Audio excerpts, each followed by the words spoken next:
One of the biggest media shifts in history is happening right now, but the question is, are you ready? We welcome independent journalists, podcasters, social media influencers, and content creators to apply for credentials to cover this White House. In today's episode of the Think Media Podcast, I'm going to be reacting to a recent press briefing from the White House in the United States and look at some of the wider reaching implications from some executive orders that have been being signed. The reality is, Trump just opened the door for content creators. AI is booming, legacy media is collapsing, and the next 4 years are going to be an economic explosion. I've broken this episode into 4 parts, but let's start off with a press briefing from the White House Press Secretary, Caroline Leavitt. President Trump has held multiple news conferences, gaggled on Air Force One multiple times, and sat down for a 2-part interview on Fox News, which aired last week. As Politico summed it up best, Trump is everywhere again. And that's because President Trump has a great story to tell about the legendary American revival that is well underway. And in keeping with this revolutionary media approach that President Trump deployed during the campaign, the Trump White House will speak to all media outlets and personalities, not just the legacy media who are seated in this room. This is crazy. So one of the mega shifts here is instead of the White House press briefing room just being for traditional media, CNN, New York Times, it is now open to all independent media types of people, Substack writers, YouTube podcasters. This is pretty insane. Because according to recent polling from Gallup, Americans' trust in mass media has fallen to a record low. Millions of Americans, especially young people, have turned from traditional television outlets and newspapers to consume their news from podcasts, blogs, social media, and other independent outlets. So this is fascinating. If you're curious, where is YouTube going? Where is the future of media going? And how could you get into it as a content creator now or as an aspiring content creator? This is where it's going. It's going to hands in the power of the independent content creator on these social media platforms. And not only is data backing this up, but of course, we always see future trends in the younger generation because the younger generation continues to age up and shifts the entire landscape. It's essential to our team that we share President Trump's message everywhere and adapt this White House to the new media landscape in 2025.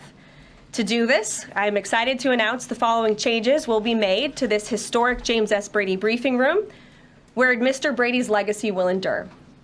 This White House believes strongly in the First Amendment, so it's why our team will work diligently to restore the press passes of the 440 journalists. We're also opening up this briefing room to new media voices who produce news-related content and whose outlet is not already represented by one of the seats in this room. We welcome independent journalists, podcasters, social media influencers, and content creators to apply for credentials to cover this White House. Can you what a bar. I feel like she's rapping right now. We welcome social media influencers. We welcome the YouTubers, the content creators. We welcome, let's go. And you can apply now on our new website, whitehouse.gov/new media. Starting today, this seat in the front of the room. Side note, starting today, this seat in the front of the room. Sounds like the content creators that were being disrespected in the cheap seats just got promoted to the best seats, and future is bright. Which is usually occupied by the press secretary's staff, will be called the new media seat. My team will review the applications and give credentials to new media applicants who meet our criteria and pass United States Secret Service requirements to enter the White House complex. So in light of these announcements, our first questions for today's briefing will go to these new media members whose outlets, despite being some of the most viewed news websites in the country, have not been given seats in this room. What a bar, too. So our Q&A is going to be going to the people that have the influence and actually have bigger audiences than the legacy and the traditional media, but up until this point have not been given the proper respect and platform that they deserve. I hope we could see that this is a mega shift. And I mean, as so the White House goes and the leadership goes and the ethic of your leaders is going to trickle down into the whole system. And since that press briefing happened, the White House has received 7,400 requests for the new media seat in the briefing room. And by the way, she gave you the info. We'll link it in the show notes. You should apply. You want to do news? You want to get into the game? Now's the time to reach out and shoot your shot. So here's some of the key takeaways. The White House added a permanent seat for new media. 7,400 independent content creators have already applied within 24 hours. Trump's team acknowledges the death of legacy media and the power shift to YouTube, podcasts, and social media. And I think, of course, there's still going to be Fox News and CNN and MSNBC, but the power shifts are getting so disrupted. The bottom line is this means independent creators now have mainstream access. The bottom line is for the first time, independent YouTubers and podcasters can be in the same room as CNN and the New York Times. And the people controlling the media narrative aren't just newsrooms anymore, they're you. And if we look at some of the trends that are happening, you could see this article about tech journalist Taylor Lorenz, who plans on leaving legacy media for the creator economy. She noted that even the mainstream media stars are jumping ship. You're seeing a lot of people shift out of legacy media and start their own thing, start their own podcast, their own YouTube channel. And she left the Washington Post to start her own media brand. And the article actually touched on that some of the journalists are making millions of dollars going independent. Matthew Iglesias is making $1.4 million a year on Substack. And I think about that for your average everyday creator, because you might be like, well, nobody knows me or I'm just getting started.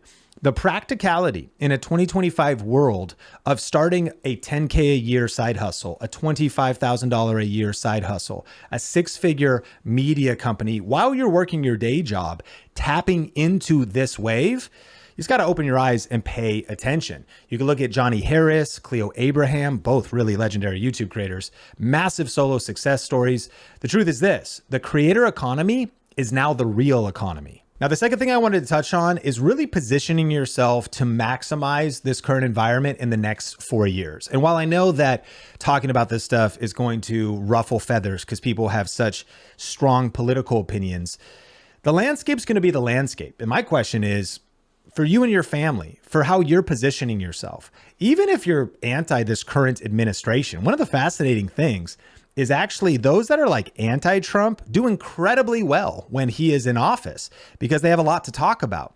So there's really going to be a lot of opportunity for everybody. And in the next 4 years, I think we're going to see a boom in business, a boom in AI, and a boom in content creation. For example, Trump just signed a bunch of executive orders, which is an understatement. He's signed a ton of executive orders, but let's talk about a couple that he signed that'll shape the future of AI, crypto, and entrepreneurship. One, he's committed to making America the AI capital of the world. Now, I know that we have an international audience too, and you have your maybe independent country, different things and dynamics you're dealing with. And I'm sure there's many countries that are gunning for being the AI capital, but it's going to be a massive wave here in the US, and it's going to be a massive wave, period. There's many countries and individuals around the world that are driving AI. That is going to be a wave to ride. Now, they also want to position the US as the global leader in crypto.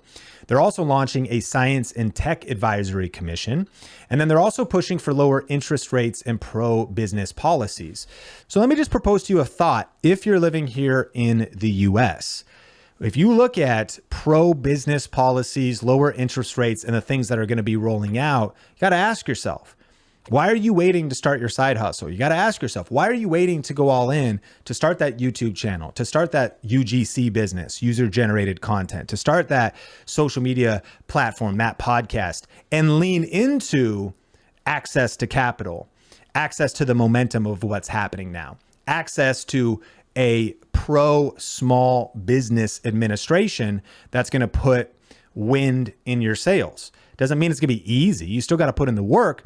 But the stock market, innovation, and business opportunities, I believe are about to explode over the next 4 years. And what we're seeing here is that AI, crypto, and innovation are the future. AI is not taking jobs, it's creating jobs. No doubt about it, some jobs will be eliminated by AI, but many jobs will also be created. And you can clearly see here that the US wants to take a lead in AI over China, and that ultimately entrepreneurs who embrace AI right now are going to dominate the next decade. If there's a subject matter you should be studying as a content creator and becoming increasingly skilled at, not temporarily, like let me learn it and then just once I got it figured out, then I'm done. This is now one of the new skill sets that should be within every content creator's tool belt. Additionally, as we mentioned in the first part of this episode, I believe the next 4 years are going to be a content creator gold rush. And that also backs up what Goldman Sachs research predicted before there was even an administration change.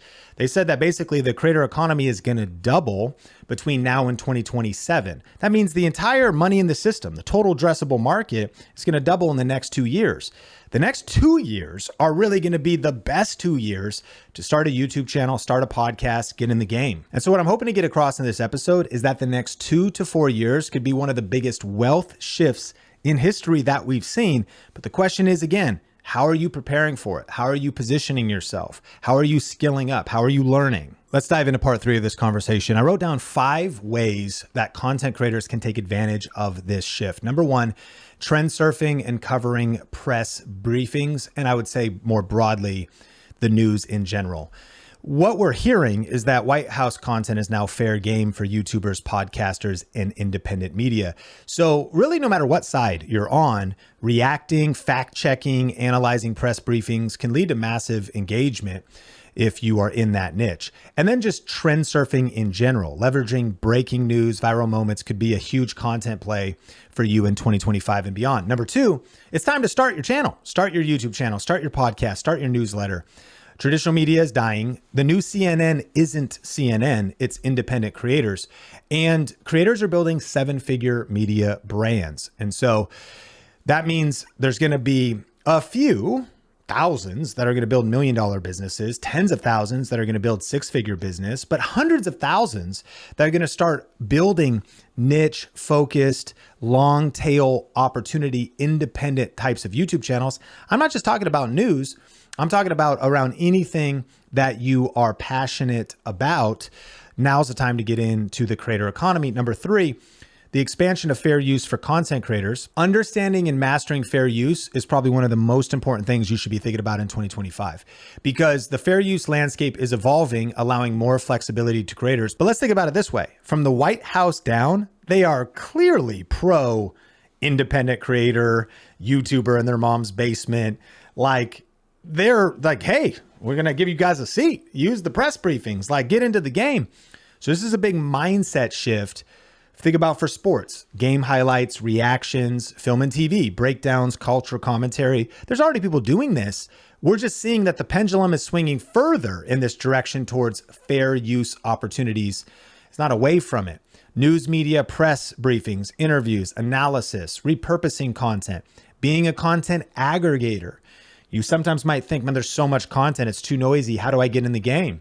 One of the opportunities is to be somebody that brings context and highlights of what's happening in media. In this very episode, I'm bringing together multiple blog posts, Trump's press briefing, the White House press briefing, and trying to bring context to it. Hopefully it's adding value. And if you watch this on YouTube, hitting the like button or leaving a comment.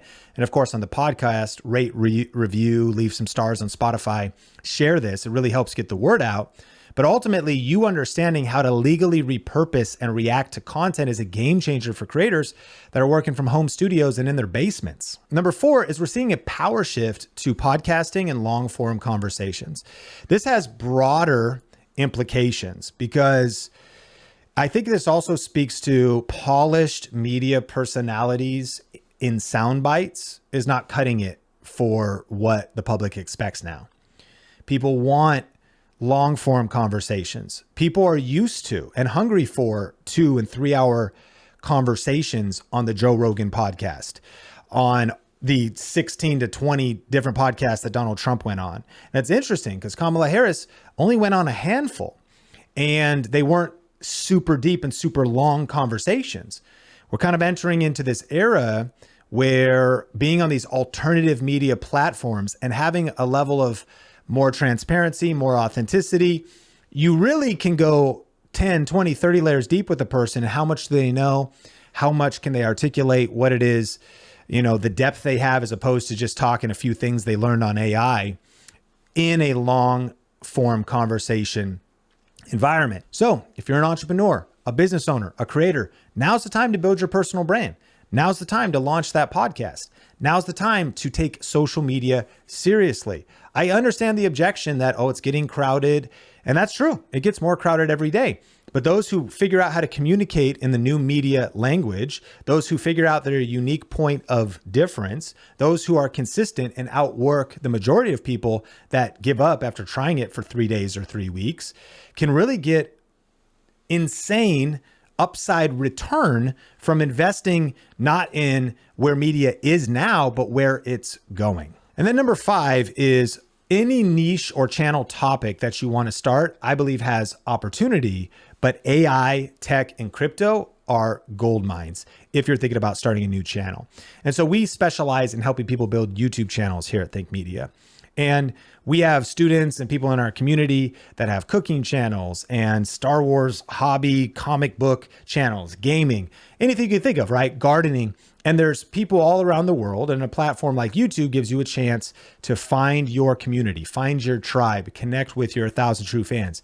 But if you look at where things are going and we pay attention to politics, geopolitics, crypto, AI, tech, and if you're starting from scratch, and if you have a passion for any of these things, then these could be a really smart content play for you. So while all niches have opportunities, if you think about AI and automation, the rise of AI in business, creativity, daily life, starting a podcast about it, interview shows about it, how to use the tools, it's just so big. And you might already think, well, people already started AI channels. I don't think you understand how big it is, and how big it's going to be, and how many different angles there are to these things. How about crypto and decentralized finance? The push for the US to be the lead in digital assets. Interesting. It's going to continue to expand. Tech and innovation. One of the things that made this cerebrally clear for me, experientially clear, is that I often go to the show CES or NAB in Las Vegas, the Consumer Electronics Show or the National Association of Broadcasters.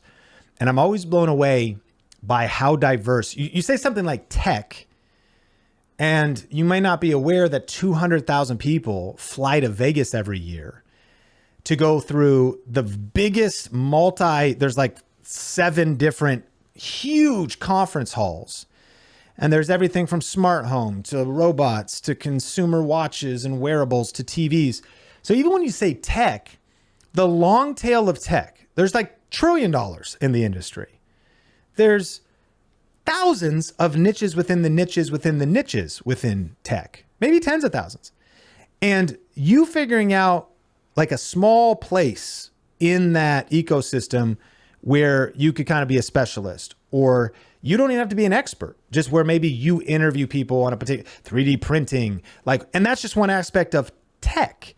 Think about what crypto is happening, of course, as crypto continues to evolve, and there's lots of different drama to talk about. I mean, how do you feel about Trump and Melania's meme coins? Did you buy some? I mean, I don't know. How do you feel about that? There's a lot of weird stuff happening.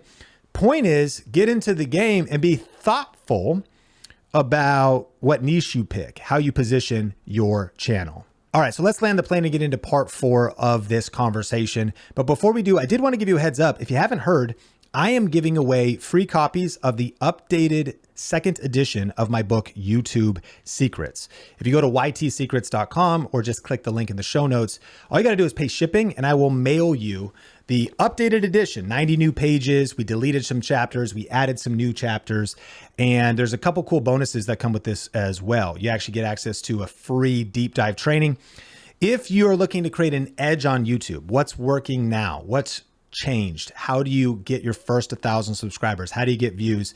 You're going to love this book. I will ship it out to you in the mail, as well as send you that free video training that comes with it. All you got to do is cover shipping and I'll hook you up with that. And so that's ytsecrets.com, or click the link in the show notes wherever you watch or listen to the Think Media podcast. Number 4, the collapse of gatekeeping and the rise of decentralized influence. This kind of ties together this whole wave that we're seeing in 2025. And if you do have the ability to comment, because you're watching the YouTube version, I really am curious about your thoughts, your take. Do you love Trump? Do you hate Trump? Are you excited? Do you see this as an opportunity no matter what? But here's the truth. The old media gatekeepers, CNN, the New York Times, the major networks, they no longer control the narrative. So this is a right now conversation, but what is the landscape going to look like over the next 6 to 12 months? With Trump's executive orders on AI, crypto, and tech leadership, the US is pushing for decentralization, not just for finance, but for media and influence. And if you've never looked up the concept of the long tail from Seth Godin, I don't know if he invented it, but it's this idea that there's going to be the big guys, right? The Joe Rogans, the Russell Brands, the Patrick Bet-David, which are these independent, really mega brands now. Like I think Patrick Bet-David and Valuetainment added up their numbers and they were like getting more views than CNN as really like a scrappy startup comparatively to the old school mega corporation that's CNN. So there's going to be those people. But when you look at the long tail, there's just such a practicality to growing a diehard audience of a couple thousand subscribers, of 20,000 subscribers, and then figuring out creative ways to add massive value and then create significant income because of these micro tribes. And so, yeah, if you search that later, you could look up the long tail. Seth Godin's got some great blogs on the long tail. And so what we're seeing, though, is that independent creators are becoming more trusted than corporate newsrooms. So I don't know what's holding you back. And I know you might think about, well, what do I have to say? Or you're afraid of being on the sidelines. Everyone who got into the game at one point had 0 views. And everybody who has gotten into the game of content creation dealt with the same mindsets you have. Of course, they had different levels of confidence, but it's things like imposter syndrome, overthinking it. I think one of the biggest things I want to communicate to you is don't put this off for 6 months or another year or 2 years or 3 years. Have the boldness to get off the sidelines, get into the game, and to take a swing at your giant. Take a swing at that thing you care about. Grab your slingshot and go on the offense this year. Make an attack. And I love YouTube, as you know, but there are other platforms too. X is going to be interesting, formerly Twitter. That's going to continue to evolve. Again, I know these characters are so polarizing and people have such strong opinions, but it's a real player. And who knows where video on X is going to go. Video is emerging on platforms like LinkedIn, of course, writing, Substack, Rumble is interesting. YouTube is the juggernaut and absolutely a place that you should have a presence established on. Bottom line is creators aren't relying on traditional institutions to build their influence anymore. And so here's the big idea. Creators that understand what's going on and build strong, independent platforms now are going to dominate the next decade.